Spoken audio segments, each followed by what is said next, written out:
Moggaliputta protected by Ashoka, sent 9 missions. Each mission consisted of 5 monks and led by an elder. He sent his own son Mahinda, accompanied by 4 other Theras, Ithya, Udaya, Sambala and Battasala. Furthermore, with the help of Moggaliputta, Ashoka sent to distant areas such as Kashmir, Gandhara, Himalayas, land of Yonas Greece, Maharashtra, Suvarnabhumi, Svarnadvipa, Nusantara, Indonesia. In the 18th year of Ashoka's reign, mentioning the names of those who went on pilgrimage also carried the following missions: Mahinda to Sri Lanka, Majantika to Kashmir and Gandhara, Mahadeva to Mahisam and Dala. Rakita to Vanavasa, to Aparantaka, West India, Mahadama Rakita to Maharashtra, Maharakita to the country of Greece, Majima to the Himalayas, Sona and Uttara to Suvabhumi, Svarnadvipa, Nusantara, Indonesia. During the year of the 19th reign, Ashoka's daughter, Sanghamita, went to Sri Lanka to form an order of nuns, taking the saplings of the sacred Bodhi tree with her. The former center for Maju Nusantara civilization, a place to teach and learn the teachings of the archipelago's ancestors, Dharmic original. Before being named Sriwijaya, there was a holy city named Mongtakui, the local people previously called Muotakui, after the Dutch era until now published as Kandi Muara Takus, complete with the university and the trail of the Bodhi tree. People named it Ashoka tree. Bodhi tree, whose Latin name is Ficus religiosa, a species known as Bodhi tree, nutmeg tree, people tree or Ashwata tree, a species of fig originating from the Indian subcontinent, southwest China and Indochina. The species is included in the Moraceae family of figs and mulberries.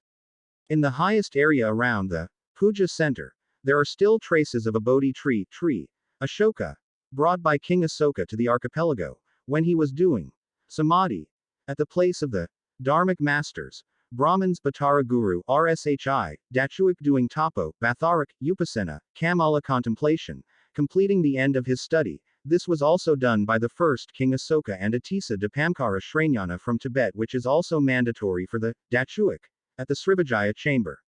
This King Asoka brought Ashoka tree seeds from his country, did samadhi until the seeds took root and grew. An estimated time of 10 to 20 days in this place, also among them students from Tibet learned and did it. This was also done by Atisa Dipamkara Shranyana. In 1013 AD, he traveled to Sriwijaya to stay for 12 years to study, then returned to India, died in 1054 in Naitang, Tibet. Atisa Dipamkara Shranyana offered many jewels and gold. His followers also offered 1 gold coin for each of his students. Guru Dharmakirti Suvarnadvipa. Guru Dharmakirti Suvarnadvipa offered Budarapang to Dipamkara, and he stayed at the Silver Umbrella Palace in Suvarnadvipa for 12 years. While here he slept on the floor, at the foot of his master's bed, as a sign of respect for the pupil to the teacher.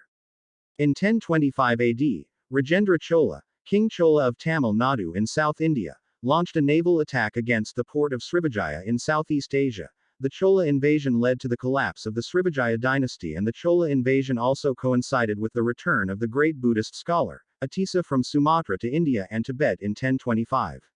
In the area of the Muotakui site in the area of the old temple, there is a mound of earth. This is not a cremation area, but this is where the Chola savages slaughtered 17 envoys of the Dachuik to make peace and only buried with dirt, on a red brick floor. These Chola savages, local people call them Anjik Garong, who want to seize and control the holy city. Kadachuan Sriwijaya, the pre-Islamic Brahmin, Arshas dressed in characteristic colors. This warma corresponds to the characteristic color of the aura, which is often displayed on the chakra according to its level. The dominant yellow color worn by the male family in the Kadri, black and white clothes. The dominant color to wear when living at home, red clothes for soldiers, yellow, brown, white, dark red, green, yellow and white in general, predominantly used yellow and white, white, plain white, high level, white silver, white. The philosophy of using clothes in the pre-Islamic period was like fire. Namely, the core part of the fire is colorless. This is what the Brahmin Rshi teachers use, namely translucent silk clothes, while the magic Rshi who is not in charge of teaching usually wears shabby clothes like long-haired beggars because iron is unable to cut his hair. Rshi who teaches long hair coiled upward. In the northern gateway area of the holy city around Aliantan, this word is a combination of the words Arya and Tantra. This area is an area of high-level learning of Dharmic Teachings marked by the remaining caves with the name Rshi, Master, Dadu. Name the famous Dadu include Dadu Nago, Dadu Garudo, Dadu Baruk Gadong, Dadu Anto Boko, Dadu Antu Bakar, Short-tailed Monkey, Dadu Antu Bakar, Long-tailed Monkey, Dadu Aman Tunga, Dadu Aman, son of Aman Tunga. They are humans who because of their supernatural powers can change themselves as they wish to carry out the task of guarding the northern gate of the holy city, the entrance through the ferocious area of the hill road, pile of bones, whose basic area is filled with human bones, in the conditions before and after being called Sriwijaya. In the Aliantan area, a powerful Dadu has a high level of knowledge named Shanghyang Dadu Aman Tungo, called Dadu Moon. The local people briefly called Tuk Moon, sometimes also called Dadu Kapalo Anjong. During Dadu's previous expansion until to the Middle East known as Aman Ra, Dadu originating from the land of Punt Dynasty, Ra, Surya is Nusantara. Dadu Aman, son of Aman Tunga, located on Bukit Keramat, is marked with a large rock that is currently uprooted and buried in the ground. Dadu Aman Tunga or the community formerly called Tuk Aman. The current location is around the road leading to Rri near the bridge which is called Anjong Stone Bridge, is a popular nickname of his father, Dadu Kapalo Anjong, who was worshipped by Pharaoh. Where did the word Suro come from and was this word used in the archipelago before the introduction of Islam in the archipelago?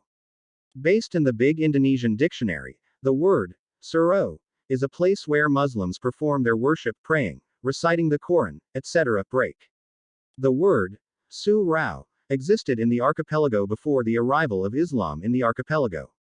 This study proves that the sites as well as the kingdoms in the archipelago before Islam entered the archipelago were not Hindu, Buddhist, as written in history books so far. Text literacy. The word Surau is sometimes called Suro.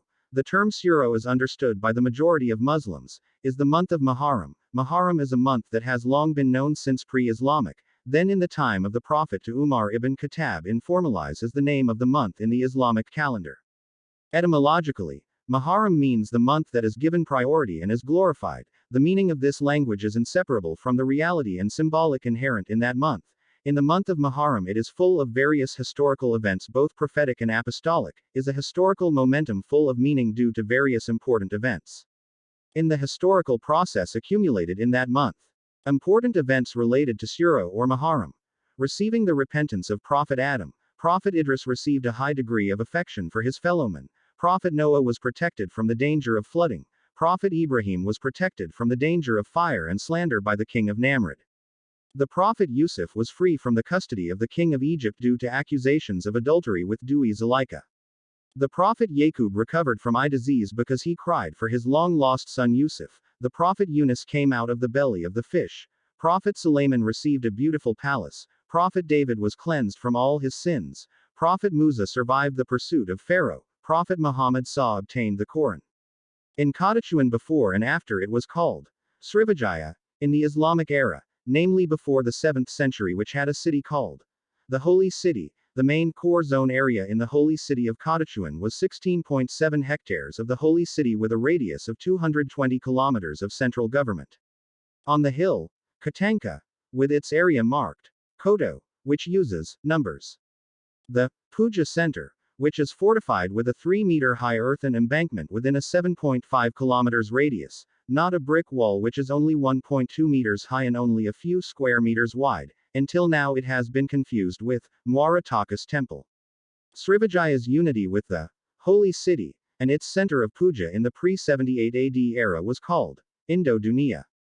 The literacy of the word Indo, at the time of the mother, Indra Brahman, was called the word Indra, more fully referred to at that time as Indra Dunia, was then used in the period of his successor, namely his son's grandson named Shanghyang Prabu Maharajadaraja Indo Dunia, until he entered the Islamic era, and until now the indigenous people use more of the short word to be Maho Indo, or Dadu Majindo, until now. Now in Aliantan. In the Aliantan area as the northern gate of the holy city there is a Dadu which is called Dadu Maho Indo, shortened to Dadu Majindo, which belongs to the main ethnic group of the male lineage of Indra Brahman, namely Kaniago, taken from the name Kandra Nago. Datu Maho Indo was shortened to Datu Majindo, which served as a security guard for the inner area after the North Gate, which was entitled Shanghyang Datu Panglimo Campo, symbolized by Black Tiger. The village or village called Mon Muara Mahake, which is currently submerged by the hydropower reservoir, is the second gateway to enter the Holy City area at the center of the Kadri. Literacy. The word Mahake is the name of the local community. This is derived from the word Mahe Maha, namely Aging, carved on the bas-relief of Borobudur, which is now closed, namely the literary text of the word Mahachakya. Kakya is Saka. This is a special gate through which the dignitaries and scholars enter the holy city to the center of the puja. The entrance to the north gate of the holy city, in the area which is now called Aliantan, is originated from a combination of two words, Arya and Tantra. Local people around Kadachuan in their native dialect or native language are not accustomed to pronouncing the letter R. Hence the word Arya and Tantra were combined in short terms as Aliantan, where the Arya Knights undertook the highest level, Dharmic original, learning process after undergoing education in an area near the center of the puja in the form of a large campus called Dharmapala. From here the Chinese pilgrims learned. They copied the book and brought the original Dharmic to their country, instead of bringing Buddhism, and then spread it to the archipelago, as it is currently published in Palembang as one of the places of learning. Palembang was not the center of Buddhism in the past.